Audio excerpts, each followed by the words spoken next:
believe it's recording now.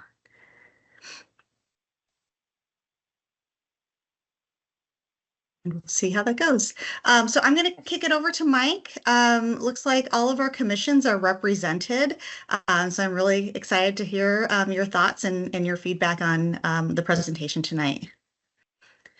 Appreciate that, Regina. And again, I'll extend gratitude to everybody, especially on an evening virtually. I appreciate everyone gathering for this too, as I pull up, really as Regina teed up here, kind of a point in time and a series of concepts and kind of where we are with the project. So briefly, sorry, probably we should have provided kind of a agenda for tonight. I'll just kind of do a brief recap of the project, kind of the intent, the goals, the vision of it, where we've been in terms of especially engagement, which all of you on this call have been involved with in many ways, and then actually walk through kind of the three lenses of our concepts right now. And then I'll wrap up briefly with kind of where we go for the next couple of weeks and really until the end of the calendar year too. So I'm intending 20 minutes or so at most, probably, that I'll walk through some of this. I want to preserve as much of tonight as possible to hear questions, hear feedback, and have a discussion with this as well too. So a brief reminder for these upfront slides. Again, you've all seen most of this already, but this is kind of the official study area. As I've told each of you in the past, so we of course look beyond the footprint, that kind of golden area indicated here, but this being the kind of more designated official area for the study area, with kind of downtown being represented here, of course. So again, you've seen this, but kind of the plan goals, what do we tend to elicit or deliver through this too? You can see there on the screen. And if I'm to summarize all these, it's really what is the series of both public and private actions necessary to move downtown into a more vibrant, livable, walkable place. That then kind of reaches a vision statement, which I'll show in a couple of slides here, that we've developed in our conversations with you all, the public, and other key stakeholders as well too. So what you see on the screen here is really what the intended goal and outcomes of the project and the downtown plan will be. For our engagement and kind of what we've done and where we've been, we're really probably straddling this feedback loop and final vision. We've already kind of actually kind of progressed and refined some of the more final elements, as I'll note in a second. But purposely intentionally having a three-phase engagement, intending to have multiple feedback loops with various stakeholders, yourselves included.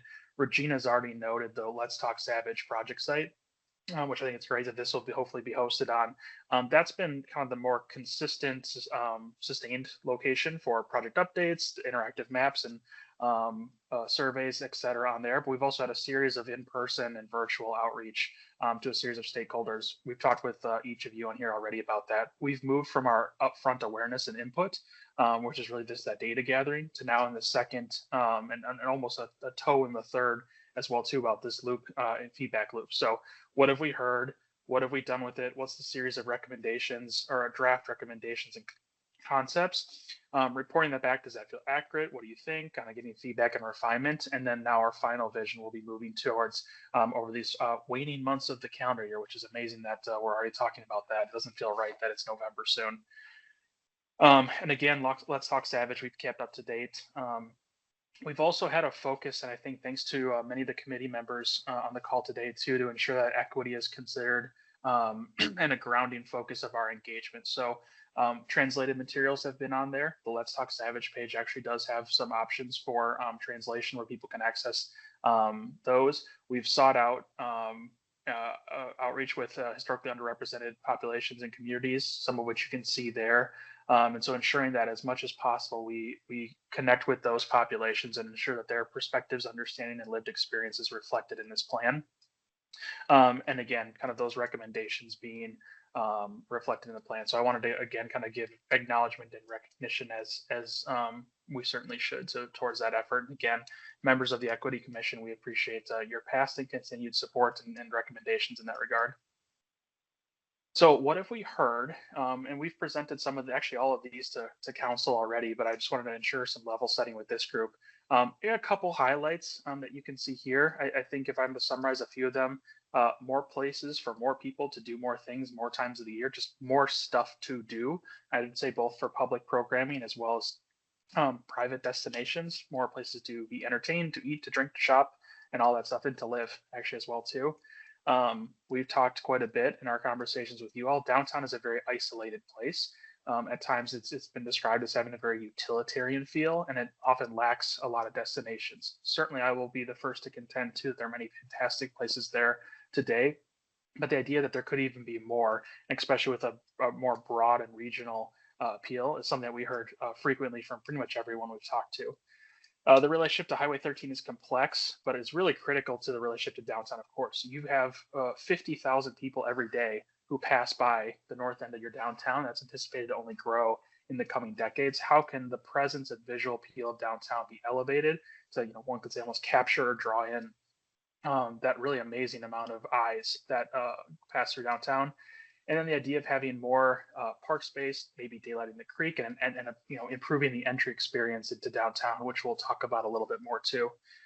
Which I think is really interesting. Then I wanted to juxtapose a couple of things we heard in the bottom because on some of our comments are like, it's a lost cause. Why bother? It's there's no point in even pursuing it. Where others are like, oh my gosh, there's so much potential here. This is so great. Like it's a couple of tweaks here and there. Um, and certainly we're of the mindset that there's a tremendous amount to build on already downtown. I will in no way think it's a lost cause and all that. So I just it's interesting what you hear in feedback. I think it's all valuable, but I wanted to affirm that certainly there are opportunities for improvement, and I think I'm personally excited by that, and I think we've got kind of a great roadmap that we're building alongside you all in that regard.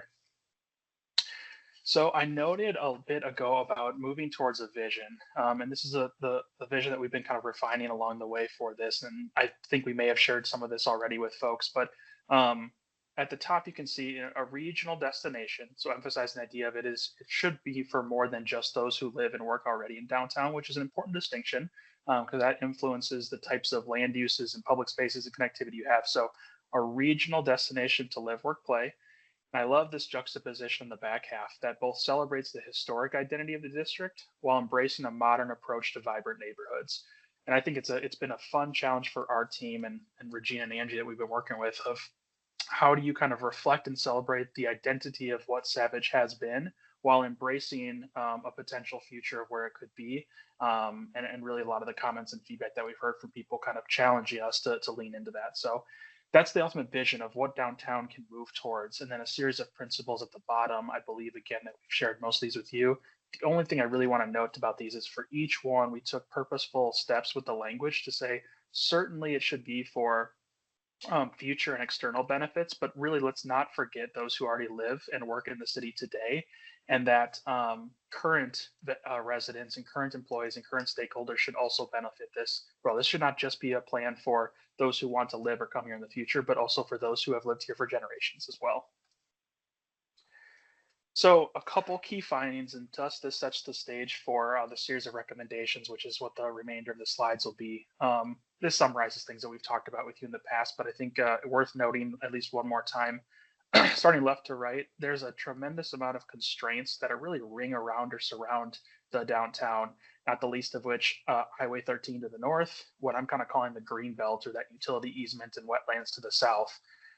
To a degree, Credit River, but really the floodplain and floodway around it, that darker blue color on the east, and then Burnsville to the east, or to the wetlands to the west, but then Burnsville to the east. We won't pay that much mind, of course, but then that being the edge. So it's really this kind of constrained downtown area that only has a couple points and ways to get into it, and has some really significant barriers and constraints that it's very difficult to kind of break past or break through them. Likewise, and this one actually is really important. A series of modest parcel sizes. So, let me see. I think I can zoom in here. I'll try to. Oops. Zooming in here. Each of those, so you can see this is a series of the parcels and the lots downtown. Each of those red are all lots that are less than a half an acre.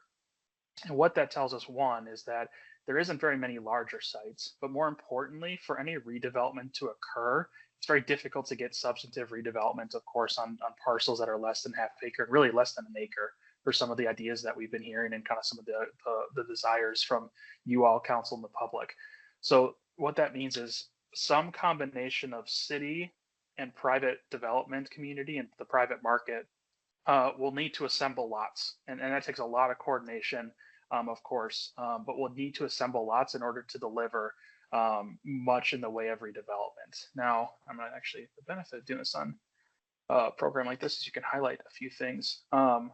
Some of these areas are already publicly owned, such as what we've been kind of referring to as the South Hamilton block, between the city and the county EDA. Some of those are already owned, so that could be be a more earlier and a more nearer term redevelopment opportunity as compared to many of these. But really, the takeaway in that is for change to occur, almost regardless of where, because there's so much red here. It's going to take a coordinated effort and really the assembly of multiple properties in order to make change. So that starts to, for us, as I zoom back out here, what are the tools that either the city or in partnership with the private development community can leverage? Certainly with willing sellers. I want to make that very clear, to invoke kind of an evolution of the downtown. Lastly, a concentrated kind of commercial core. Actually, I'll zoom in again, especially kind of around 123rd, a little bit 124th, with then kind of these decreasing concentric rings of residential density. So again, you all know your multifamily is just kind of this pinkish for the most part, and then it very quickly becomes single family residential. Certainly not bad. It's a fantastic mix of housing that's there today. But all of the current today retail and commercial uses are up along the northern edge, whereas often, not always, those being ringed by kind of residential or other uses all the way around can open up different opportunities. I think with one of the committees or commissions rather, we spoke about there's plenty of examples where there's still vibrant, strong downtowns that have an arrangement like this. It just influences what is the opportunities and options as composed to if it was more kind of centrally located retail. So not bad, just an interesting observation. Okay, so what in the world does this all add up to? We have a series of concepts that start to get illustrated on this graphic here that we'll walk through many of these. What our approach is to concepts such as this, or kind of when thinking about a place and opportunities and recommendations and concepts for its future, we think of three lenses: development and the buildings, the physical structures that make it, both public and private. We think of the public realm, both the formal parks but even maybe the less thought of roadways, alleyways, things of that nature too. What are kind of the in-between spaces, and then connectivity. So development, public spaces, and connectivity. With that last one being both vehicles, but also how do people walk, bike, roll around as well. How do those three systems, much like systems in a body, all work together? How do those three systems work together to make a strong, cohesive place? So I'll walk through a series of these, and I'm sure some people are like, "Oh my gosh, you're thinking that, or you're recommending that." I need to. We're going to get through all this, and very much we'll have time then for kind of questions and discussions. And if nobody's heart was racing a little bit right now, then I don't know if we've necessarily done our job. So I want that conversation. Certainly, we welcome it. So let's start first with public space. I think one of the most interesting opportunities that we've explored. This is the depot parking lot today, is actually thinking about what might a destination public space be within the downtown. And I'll flip back just one slide briefly. This is that spot right up here, the depot being this kind of red building right here, this red box, the depot parking lot adjacent to it. So what might a destination public space be in the future? And I'm sorry, it does look a little blurry on this side, doesn't it? That could draw folks down, be kind of an entertainment and activity hub, but then actually be complementary to the depot, or maybe even the future uses of the depot, and then the streets that are around it today. And we'll look at the streets here in just a moment. So we've been toying around ideas and have met with Greg and Sang and other members of city staff as well too to vet these. And I think it's safe to say there's a lot of excitement about the potential of an idea such as this. It doesn't necessarily need to be exactly what's shown here, with maybe some small amphitheater space or kind of a small performance stage. Maybe there's a small splash pad and kind of dining area adjacent to, let's just say the depot had an opportunity to kind of open up more and had more walk-up counter, for example. Maybe there's a way to add on restrooms and kind of that space necessary for a splash pad onto a depot. And maybe the depot dining can continue to spill out as it starts to today, and have much more kind of an active destination space.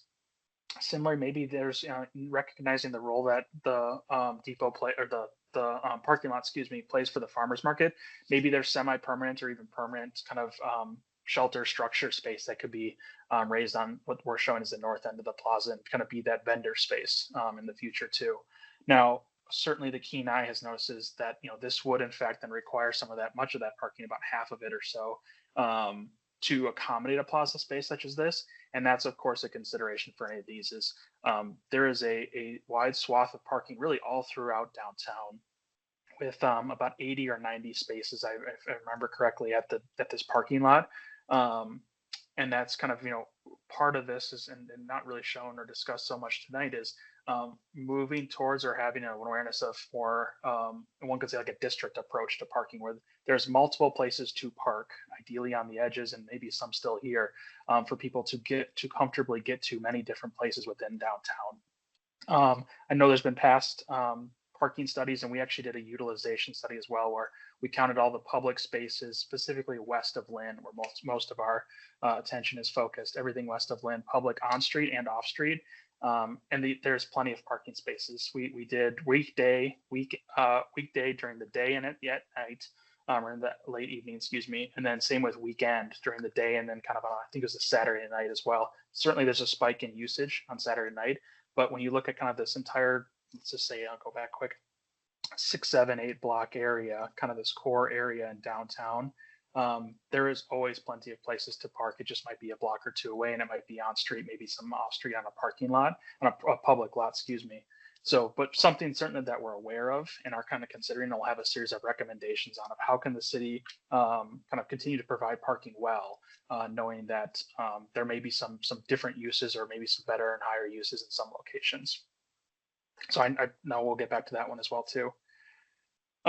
Continuing on, and kind of keeping with public space a bit, but this again, the keen eye will have noticed on that last graphic that 123rd Street looked very different. And an idea that we're suggesting or exploring is, what if 123rd, I might just keep flipping back to this graphic, from Princeton, I believe it is, over to Lynn, these 3 blocks in particular, what if these were transitioned more into an event type street, or kind of more of an active street?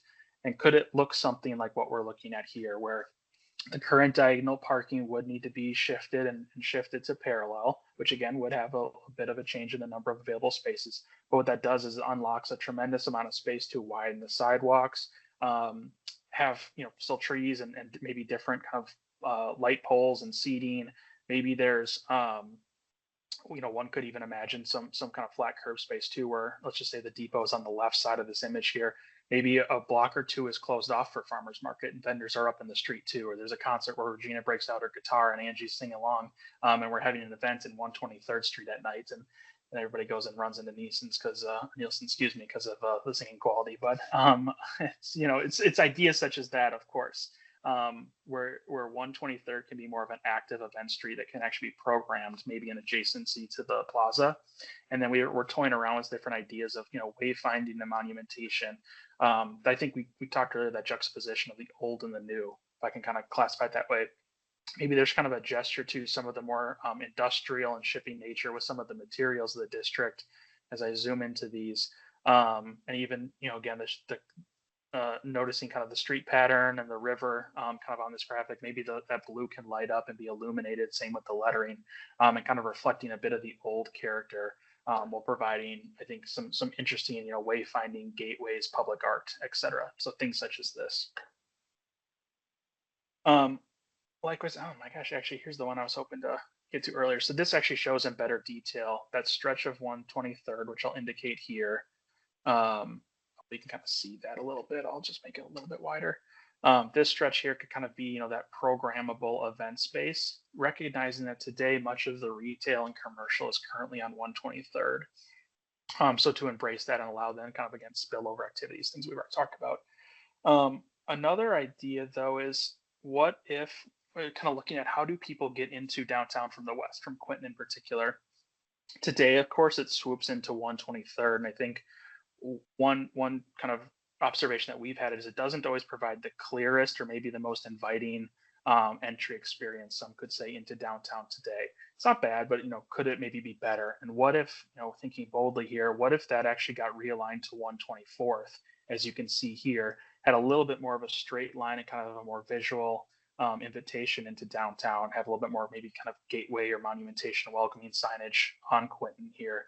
And then when you get into 124th, what you've done is now you've kind of got this new and additional main street into downtown, um, connecting from Quinton into 124th. 123rd is still your more retail heavy event streets. This, though, could now, if it's more of the through streets, have higher density residential and more kind of uses and be kind of a really nice parallel to 123rd Street, for example. Um, and that's one thing that we've been again exploring with staff, and even during council, there was some real interest in what this could unlock. Certainly trade-offs, right? There's some private property that would be involved, and those would have to be individual discussions with willing owners, but could be an interesting play or move.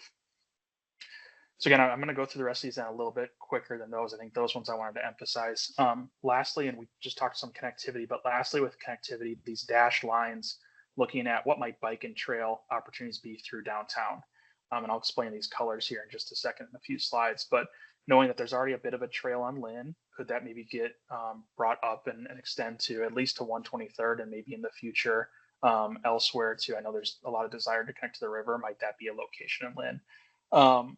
Using 125th here as this east-west kind of connection through the center, knowing that 124th will probably have a little bit more vehicle traffic. And actually, there's city right-of-way today connecting 124th out to Quinton. So maybe there's this really nice kind of connection that way.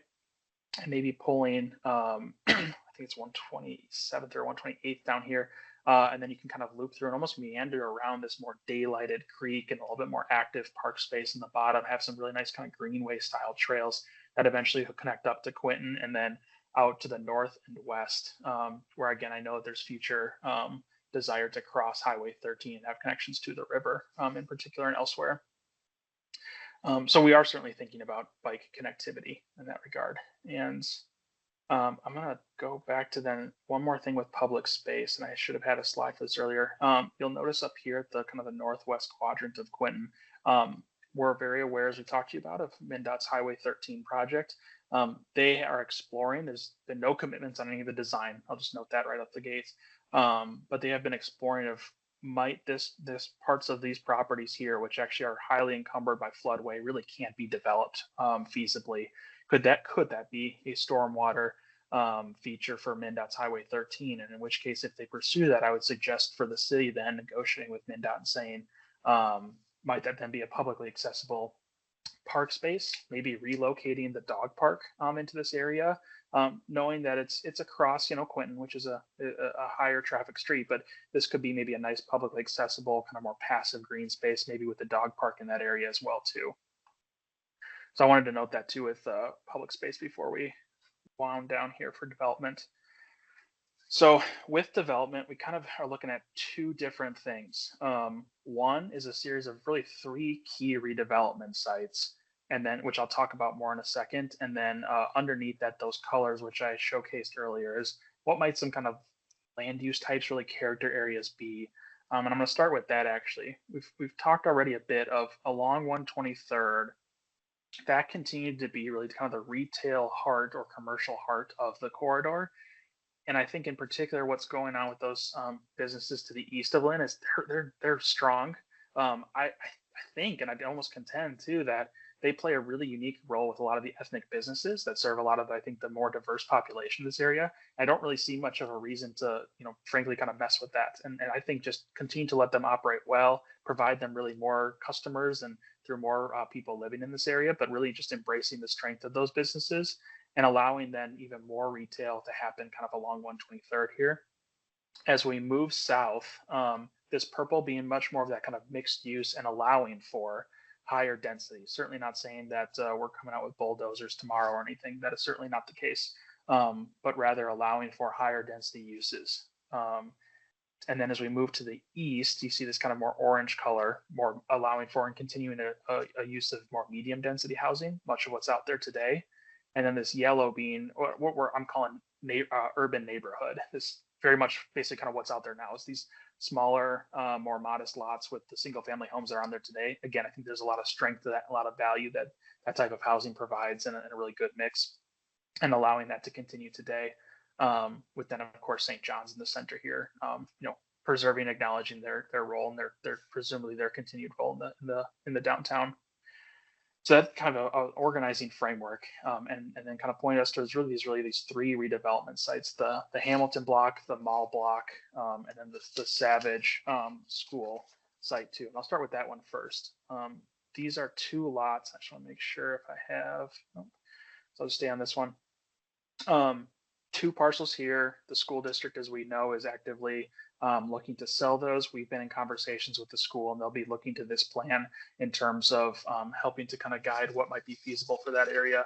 Um, as drawn here, we've made a couple of modifications to this for Gina Angie, nothing too substantive, but could see a mix of housing, maybe some small walk-up housing on especially the park side, which could be really nice, maybe some higher density on the north side and through the center, but then especially where against the single family, that urban neighborhood, some smaller, maybe townhomes, walk-up units, smaller apartment styles as well too. We've reviewed all three of these actually with kind of some developer roundtables, and by and large, actually, the sentiment was like this is pretty close to what could be delivered. And there's actually a fair amount of confidence from the development community that we talked to about all three of these sites, and a lot of interest in this one in terms of the diversity of housing. Somewhere in the ballpark, depending on how it actually plays out, of between probably 250 and 350 units that it could potentially get up to, kind of in that range. I know it's broad, but again, it kind of depends a lot on the size of units and all that. As we've drawn here, it's probably in that range approximately. As we move up to then what I'm calling the mall block, that's today where the Masons and several other businesses are in this strip mall. And if the Masons happen to listen, we'd love to talk to you. We've reached out to them in the past and are eager for a response to hear kind of what their long-term plans are with the mall space. We would envision, though, a series of probably primarily residential on that 3-4 story, I think around 60 units or so on that half block was what the development community felt comfortable with.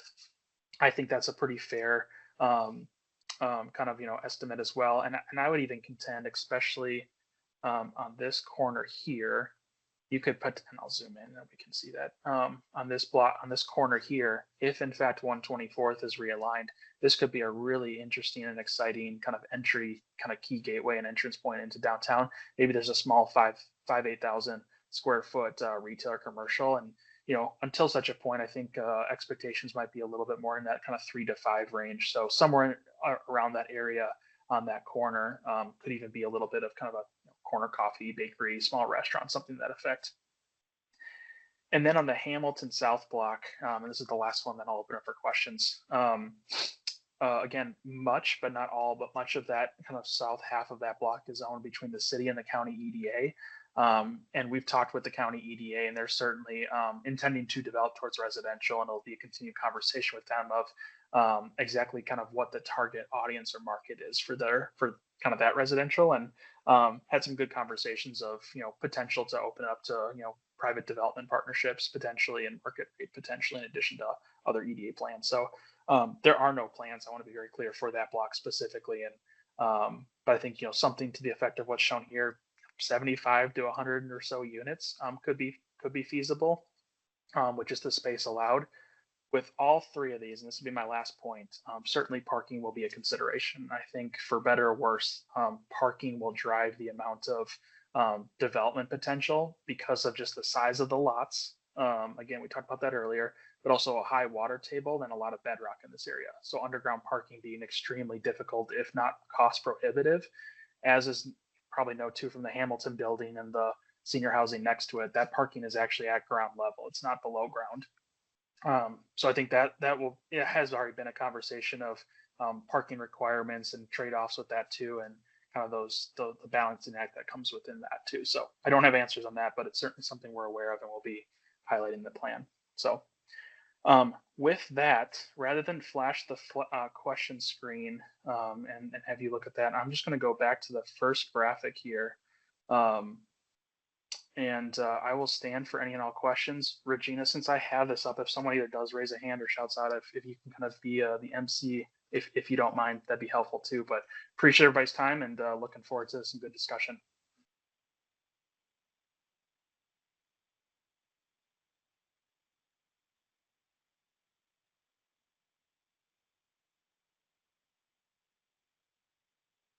Looking for hands. Feel free to unmute yourself and jump in as well. Oh, I do see a hand. Catherine. Hi, everyone. Yeah, Katie McIntosh with the Economic Development Commission. So just a question about the idea of that 123rd Street being kind of an event street. Sorry, my printer's going off if you hear some background noise, but has that been discussed with, I know, there's a lot of the senior apartments, and if there's any considerations about noise on that? I know my mom lives in one of those senior apartments and faces the street, but is that something that is part of the focus group that you've looked at? Yeah, great question. We've had some outreach in that area, and I believe some of the senior residents did come down and talk with us a little bit too. I know, and even actually, and I forget her relationship to the area, but someone did reach out to Regina and Angie, kind of asking actually about destinations and things to do for seniors more broadly. And I would say twofold here. Very good question. Certainly, any noise would be run through the city standard ordinances and noise kind of processes too of at certain times can kind of loud events still happen, so of course permits would still be needed for any events and noise. I think that's a great point too of ensuring that any louder noises maybe be focused more on this plaza area rather than right in front of, I'm sure, where it sounds like your family may live. The other half of this too, or the other portion is, if 123rd transitions into a space, I'm going to go back a slide, that is more comfortable to walk, is more shaded, has more spaces to sit, is that more comfortable then for seniors to spend more time out there and maybe even walk to current or future destinations that they may want to go to, or just for a stroll during the day, right, with either some friends as well. And that's one thing that we've heard from, again, some of the people who have reached out to city staff of some concerns from some members of kind of seniors who either live or visit the area too, of not always feeling comfortable to kind of walk around or move around the downtown. And I think by rethinking 123rd Street, while of course being mindful of noise, et cetera, being a safer, more comfortable place for people of all ages and abilities. Great, thank you. Yeah, great question. Looks like Al Erickson has a question with the Economic Development Commission. Hi, thanks, Regina. Appreciate the information. I guess I'm still a little disappointed that we haven't incorporated anything regarding the river into the plan yet. I know 13 is kind of a barrier, but I noticed on one of the connectivity charts, there's some vision that perhaps there'll be a connection going across there up towards the river. Mm-hmm. I like, if we're looking at the vision in terms of honoring the past, I think the the river is quite historically important in town, Yep. going all the way back to Mr. Savage's farm, even though he was in the Bloomington side, probably what is now the Bloomington side, but the farm being there and the launching of boats for the war effort and things like that. Also, it's just probably interesting watching barge traffic up and down. I kind of think more of observation deck or something like the Coon Rapids Dam or something like that. And I'd mentioned that Mm-hmm. to Regina before. But was there any talk about that or any thought about that, or is that like on a second phase type of thing along with that pink or purple dotted line that goes across the road there? Yeah, again, great question. There was certainly a lot of conversation and continues to be about I'd say even honoring kind of the past, but even the past planning efforts and desires from both Burnsville and Savage to try to make connections to the river. And we've had a lot of conversations with city staff, MnDOT actually, and then the county transportation folks as well too. And I think consensus being right now that there is strong desires to one day make connections up there. There is a lot of property ownership and technical difficulties of where and how to get up there, especially with the uncertainty of what the exact design of Highway 13 will be. Some of their concepts, I'm not saying that any of these will be for sure progressed or the concept, but some have shown even different or no access or crossings at Lynn, for example. So if that's the case, does that start to then influence, hey, maybe this, what's currently pink here, maybe that becomes infeasible, and maybe that should focus then attention further to the west, for example. So I think recognizing there's a lot of technical and ownership barriers today, along with this kind of fairly large uncertainty about the future of what Highway 13 exactly will be. certainly there's a desire to keep Lynn open. Again, I want to make that very clear. There's no plan today to close Lynn. But with some of those just unknowns, this plan will allude to the desire to continue to connect. But at least for right now, not feeling confident that we can make a kind of a sound recommendation exactly where. But not off the board is what you're saying. Yeah, correct. Not off the board by any Great. means. Nope. Nope. Good. Thanks for clarifying that. Yeah. Andrew Wolf with our Planning Commission has a question.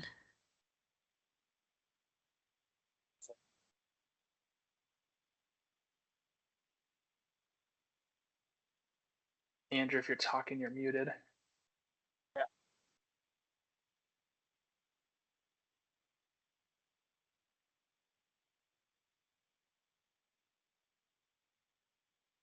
Andrew, we heard just a blip of you a second ago, but again, if you're talking, we can't quite hear you.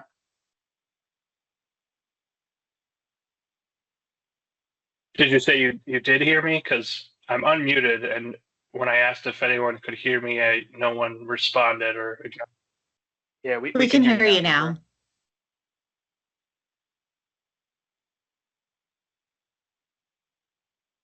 Now we just lost you. But not again, now. Andrew. Yeah. Andrew, if you want to put your question or any comments in the chat too, that might be a way that we can make sure we get them. Commissioner Macias, do you want to go next? Yes, good afternoon. Can you hear me?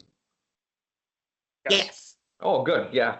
Hey, thank you. Good afternoon, everyone. I appreciate the presentation. Pretty cool ideas. I just have a very general question. I guess 3 questions.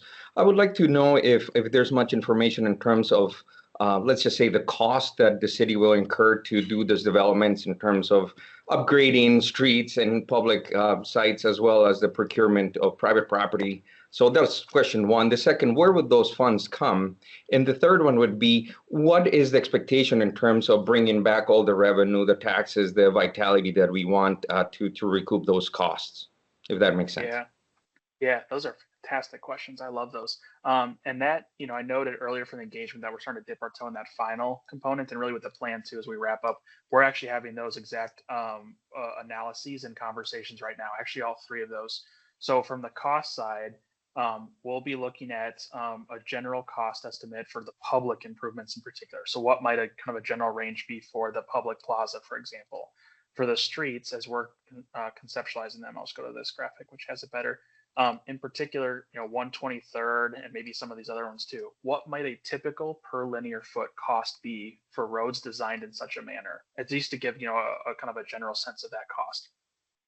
Where those funds will come from then, and I should say that the cost for property procurement, we're not getting into that, or at least not intending to, primarily because a key point of this plan is to intend that much of this being market driven, especially from a development perspective, being kind of private and market driven, with possibly the exception again of that southern Hamilton block site, just because so much of that is already publicly owned between the city and county EDA.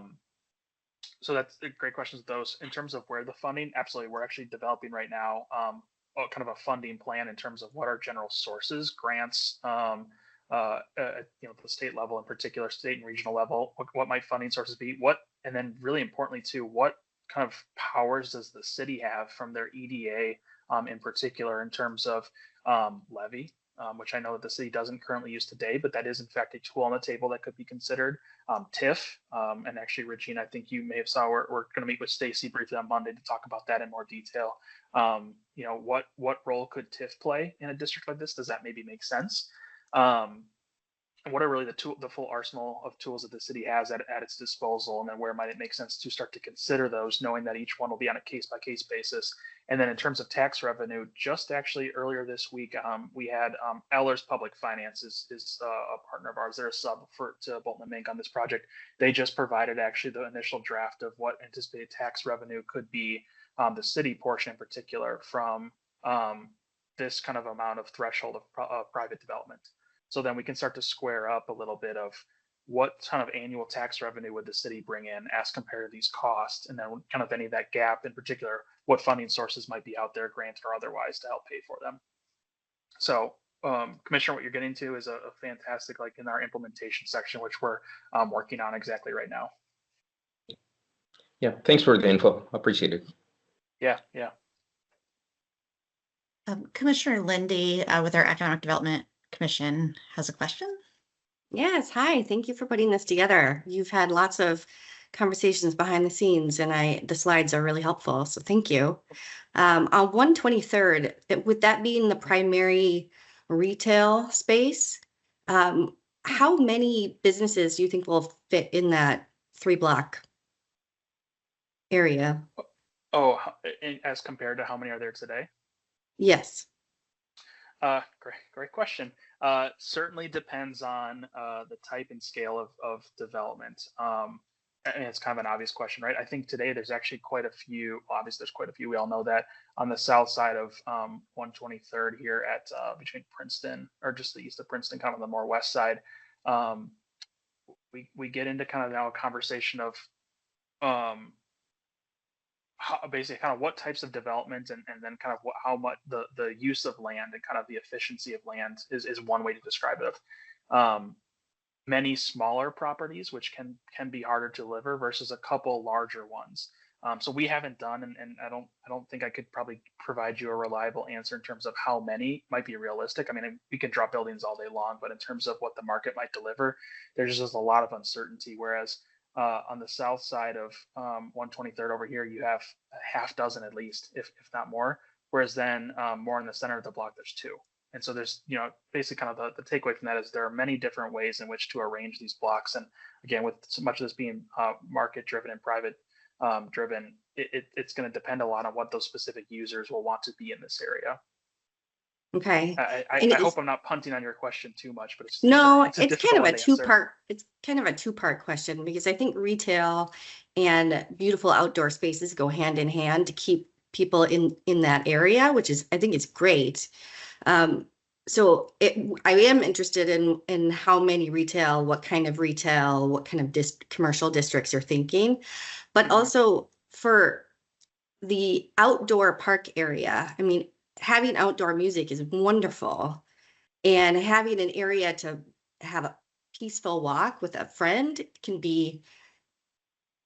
it's hard to find, but it being so close to Highway 13, I mean, one semi truck whose exhaust is going into acceleration can ruin a conversation, or maybe even not let you hear music. So I know you mentioned it's very complex, that relationship of the redevelopment and 13.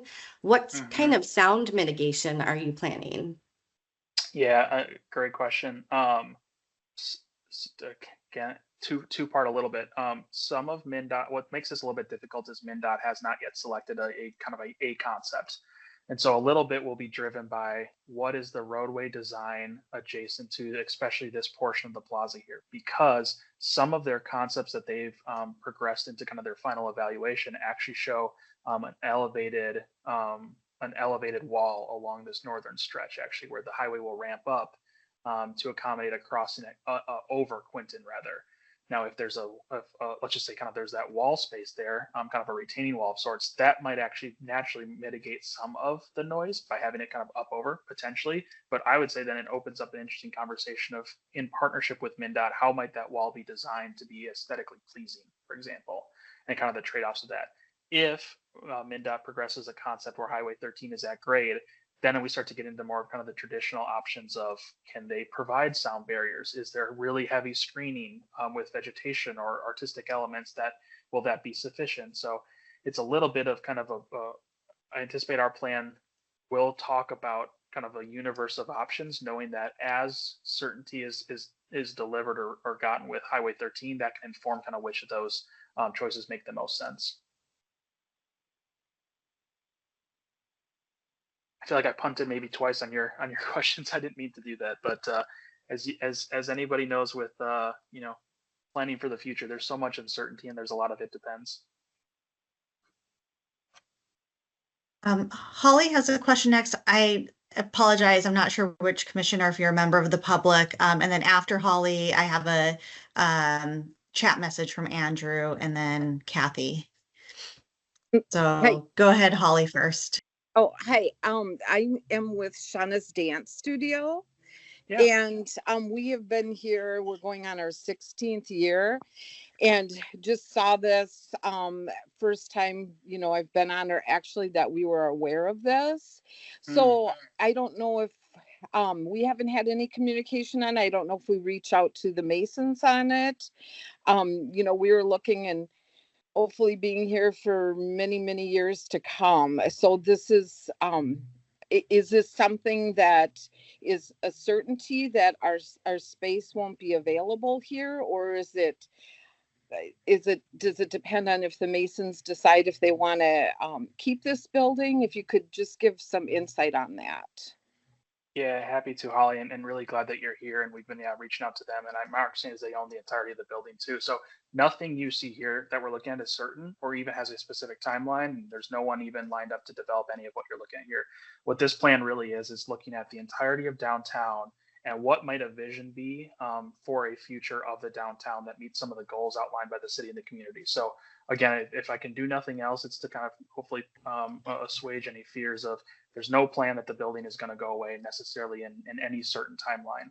What rather this provides some vision around of if in the future at some point the Masons or whomever might own the building in the future, again, if that ever changes hands and they decide to redevelop, what might a redevelopment vision be that meets the goals of the city and expressed by the community? So if you get a chance to connect with the Masons or kind of whoever your point of contact is with the building, please get them in touch with Regina and Angie or members of the city. We've been reaching to try to get in touch with them for a while too, and would very much like to know their long-term plans. But I'll just reiterate very clearly, there's no specific plans to redevelop, change, or get rid of the mall anytime soon until such a point as that owner wants to, which is maybe never. But if they ever want to, a vision such as what we're looking like might be a future of that.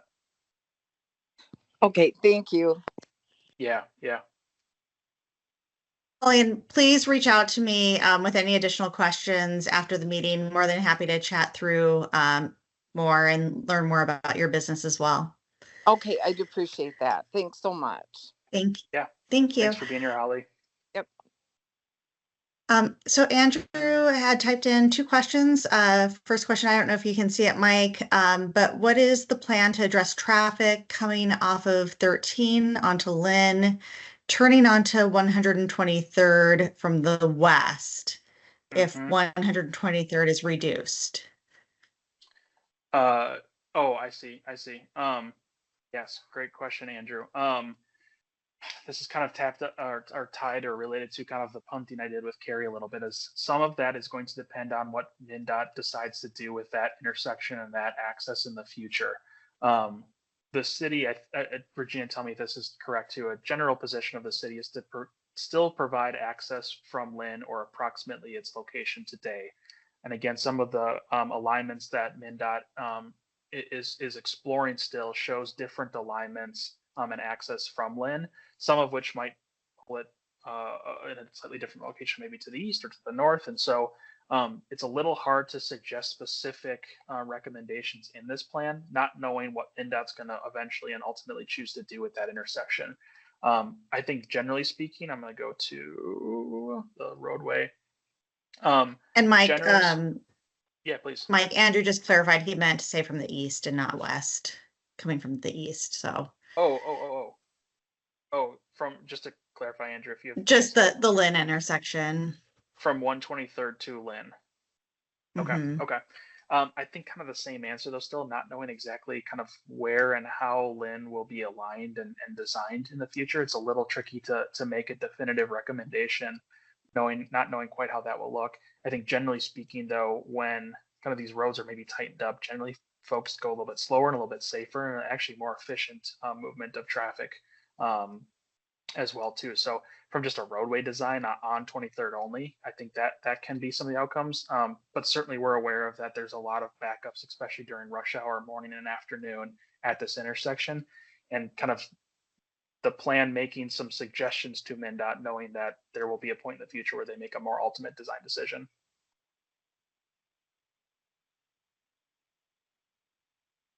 And then he had one more question. Let me just get to the chat. Or the comment, it sounds like all the redevelopment plans are for housing and no mixed use commercial retail.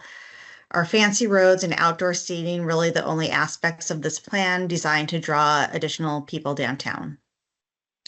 Yeah, good question. I would say that's actually a decent pretty move by itself of kind of public space improvements. I think the plaza and streets by themselves, are pretty, could be a decent investment. One of the things that this gets back to, if you remember, Andrew, that exhibit with all those kind of red properties, is there's so many rather kind of smaller lots that exist here today, that it's going to take a pretty good amount of effort and coordinated kind of attention to assemble these, that redevelopment is not necessarily going to be a quick effort. And so trying to recognize in this plan, where are some of the more near term opportunities, potentially these three properties. We know the South Hamilton and especially the school really being the more in the near term. And then looking to this graphic then as well of, as Regina and Angie, excuse me, are currently updating the zoning code, of actually making some land use recommendations too, of, as compared to what might be allowed today, might those be reconfigured or broadened, so that as private development does occur over whatever timeline it happens, different types of uses would actually in fact be allowed in the future, showing redevelopment concepts for three. But again, there's kind of this purple mixed use and high density residential. Now that's actually kind of a new move that would now be allowed, and it's kind of this core part of the downtown, if that makes sense.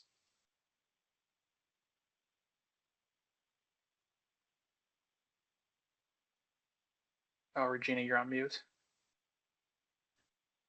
Sorry about that. Kathy, I'm not sure if you're a member of one of our commissions or a member of the public, but you have the floor. Park and Rec Commission. Oh, excellent. Thank you. Thanks for being here. And that actually, just want to mention the number of interconnected options here where there's absolutely no way of having certainty is really remarkable in a large scope. But the one thing I kept hearing, understandably, is we need to know, what is MnDOT going to do? What time frame are you anticipating MnDOT giving you an answer? 1 year, 2 years, 5 years? Yeah, Regina, do you know that one? It's kind of a I don't have the exact time frame. I could get back to you on that, Kathy, and others as well. I'd have to look back at my notes. They're having, conversations right now, technical meetings, and I believe, more will come out within the next year. They'll be doing some public outreach, November, December timeframe, and then more design will come after that. But I'm not sure the exact years, but I can follow up certainly. No, I'm just curious because depending on some of the options been discussed, what is showing here will change definitely, and saying that respect. So that just seems like such a big something to even start talking about. And the other thing is the time frame, which I believe earlier said there is no time frame on any of these items. These are just more, if this would happen, this is something we might consider doing. Because when I saw this, I initially, when I went through the documents earlier, saw a huge opportunity, as well as essentially an obligation in terms of park and necessary funding and additional amenities for the amount of additional residents that this might attract and things of that sort. So, we have kind of like a, CIP process. So again, just want to somehow figure out how some of these very exciting ideas can enter into that planning process. I mean, it can also be things here and there. I mean, frankly, a dog park that attracts people in a placemaking manner that's just crazy. So parts can still go ahead, even if other parts don't. I'm done. Thank you. No, that's a fantastic point too. Of plans like this are generally seen as kind of policy documents and vision documents to really empower the city to make decisions. It's how we kind of open the meeting today too. What is a series of both public and private actions to align those towards some vision, which is visually illustrated here. CIP, I think, being a great one too. And I know our conversations with Greg, there's some of this that Greg's like, this is great, but I'm gonna need more resources, or this is great, we can start to do some of these things today. Greg being the park superintendent or the director. for just a level setting. Andrew, I'm actually still thinking about your question too about some of the development piece. I think what also makes this tough, if I can just loop back to that briefly, is I don't I think this is true. There's not like any like there's no vacant sites in terms of really space that's undeveloped for the most part, other than some at the South Hamilton, which we talked about. There's also isn't like a significant or long-term vacant properties either. I think that's also a complicating factor in terms of necessarily recommending larger or more kind of specific redevelopment sites. Is any redevelopment in the future would necessarily have to come from a turning over or transitioning of either someone's home, someone's multiple homes, or active businesses today. And so I think with that kind of awareness and caution is maybe why this some of the development shown here is maybe not as aggressive or hard or wholesale or broader as maybe some of the past plans or other downtown plans that people may have seen. So you've got me still thinking on that one, Andrew. That's kind of another one too that plays into this. I just wanted to note, MnDOT could be actively working on Highway 13 between Quinton and Nicollet and Burnsville, 2027, 2028.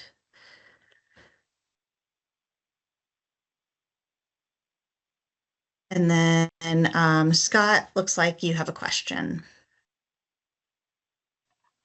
Yes, thank you, Scott Lund, Parks, Recreation, and Natural Resources Commission. Got a couple questions here. One, do you have an overlay that identifies public parcels in this area, be it city or county? Two, obviously with coming from the Parks and Recs Natural Resources Commission angle, you mentioned daylighting the Credit River area. With that, is there potentially tying in? I know it's still the Credit River, that tying in to the south to Hidden Valley, and then potentially going to the east to Rudy Kramer in Burnsville, if there's opportunities for those, so that we're tying into additional areas, so that this region for development isn't so isolated, but there's other ways to access it from a park and rec and outdoor activity aspect. Yeah, I'm gonna answer that last one first. Great questions. So, and I know I forget the name of the exact park, excuse me, further to the east in Burnsville, but I know that you all have wanted to make that connection for quite some time and are reliant on Burnsville to help make that final connection. Of course, it's, I forget, one of the commissioners mentioned there's this plethora of, unknowns out there, which I agree. We've been steeped in that for a while. I think that being one too is how to continue to work with Burnsville to try to make those eastern connections in particular, if I'm following the correct location. But I think then even south, utilizing Lynn, and to the west, I think I don't know kind of thinking of where that might be. I mean, I know the rail and the long term kind of, there's many kind of desires or plans for that too. I think there's certainly still a world where that could potentially happen. That feels like a much longer play, kind of a rail to trail transition. So with that in mind, we're suggesting that Quinton, and then 123rd to the west kind of be envisioned for that east-west connection. If that starts to get to your question about how do you have more active connectivity, I'll call it, or even recreational activity kind of beyond just downtown. It's actually surprising how very few connections and really almost no connections into downtown there are today from a bike network perspective. I think there's Lynn and some of these that go through the subdivision, and that's about it. Which actually made this exercise that we're looking at here a little tricky, because where might it come in the future, knowing that there's a lot of contingency with surrounding jurisdictions, and then where might it go in the future, knowing again the conversation we had about the river. The public parcels, we do actually have, it's not shown here on the screen, but we did actually look at all of the publicly owned parcels, city, county, or otherwise. There's a lot, actually, a really, really high number.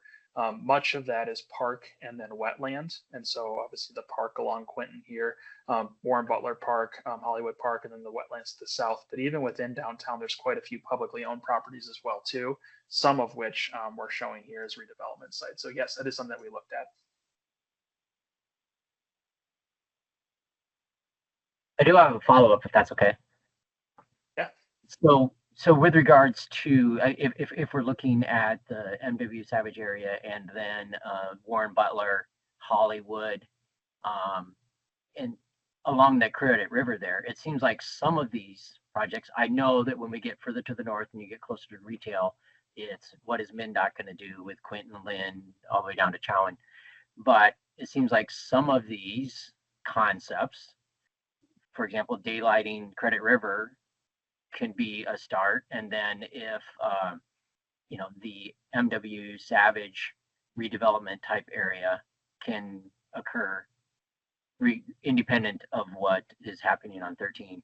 So, so my question, it seems to me there's an opportunity with trails along the Credit River, through Warren Butler, through Hollywood, continuing to the east, to tie into Burnsville. And I know that going west along 123rd is a little more complicated, but it seems like there is some more potential there to get folks off of street. And so I just wanted, maybe that's a way you can get people there, and then from there, the development along just south of 13, 123rd, depending on MnDOT. Yeah, I would certainly agree. There are many, in spite of how many kind of unknowns there are, particularly kind of around the periphery and to the north, I think there's a lot of things still that could even happen more in the near term, such as those that you mentioned too, of I'd even call it kind of a more activated river kind of way, a riverway or greenway bike facilities through Warren Butler and along the river. I would say too, we actually didn't really touch too much on, but one thing that this plan suggests is actually extending 126 out to Quinton to create a second connection and entrance on the west side too. I omitted that one, not purposefully. So even that could happen more near term. Again, money aside and resources aside. So yeah, certainly agree. And the implementation plan will be structured in a way that talks about kind of phasing or timelines for all the many recommendations in the plan.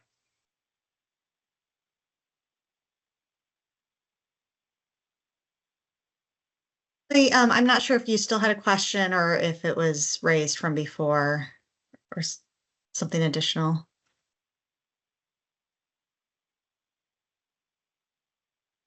Or does anybody else have any questions? We're a little over 7 o'clock. Certainly, if you have any additional questions after this, looks like Shaylee has a question. Certainly, if people have more questions after myself or Angie, you're more than happy to answer them. You can certainly work with your respective staff liaisons and get those questions over to us as well.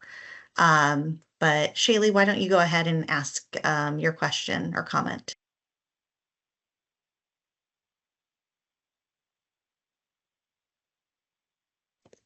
Thank you, Regina. It's not a question, but a comment. Savage is already considered more of a residential town. And on top of it, all that the orange sites that are shown on this plan, what I heard is going to be again more of residential properties. And here we have somebody representing a business concerned about what will happen in the future. I know this is all planned. Given that Savage is already heavy on residential side, I was hoping to see more of commercial or retail for redevelopment. Yeah, And wonderful question. yeah. Oh, go It's ahead. not Sorry. a question, it's a comment. I was a little bit taken aback to see it's again more of residential of whatever is left. Yeah, I'll make a very brief response to that too, because I want to be kind of just to define one thing too. So anything in the red or purple, this plan is suggesting could allow for resident or for retail or commercial or entertainment, so to speak. Which not all of that I don't believe is allowed today. Regina, correct me if I'm wrong, please, on that. But I think that's actually from just a zoning perspective, suggesting to actually open up even more locations than today for non-residential uses. The other thing too is what we hear and have seen across the market, especially the last couple of years, is actually a pullback from office and even retail, of course. And that was, I was kind of hoping for a different response from our development kind of roundtables, but actually they very much affirmed that too.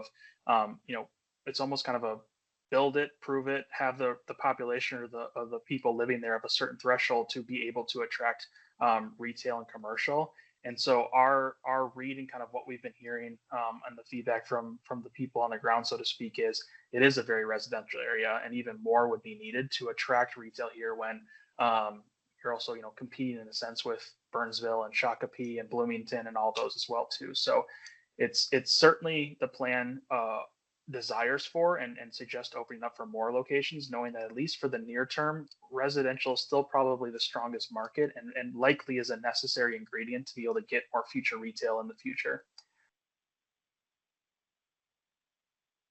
Yeah, but Savage doesn't have much land left, and I'm hoping we're looking for the long term, not just the short term here. That's it. Yeah. That's my. Yep. Certainly appreciate that.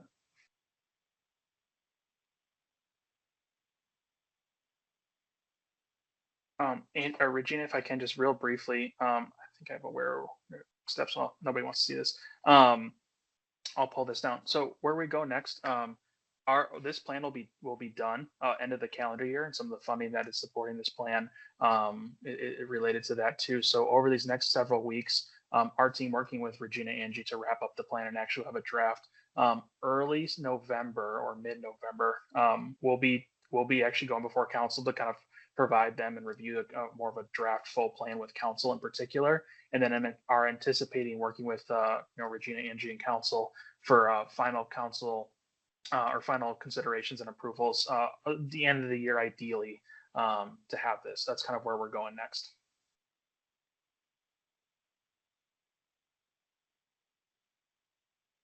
So with that, Regina, I'll let you have any closing remarks. Great. Again, thank you all for joining here this evening, taking the time out of your busy schedules. I'm really excited that we had each one of our commissions represented, and you can all hear from each other, and we could learn from all of you, and hopefully make this plan the best that we can. I know there's been a couple of comments in the chat since we've kind of concluded the Q&A portion. We'll take those comments and make sure that they're summarized within our final plan document as well. So with that, I'm going to say good night, and again, thank you. Thank you, everybody. Thank you all. Have a good night. Thank you.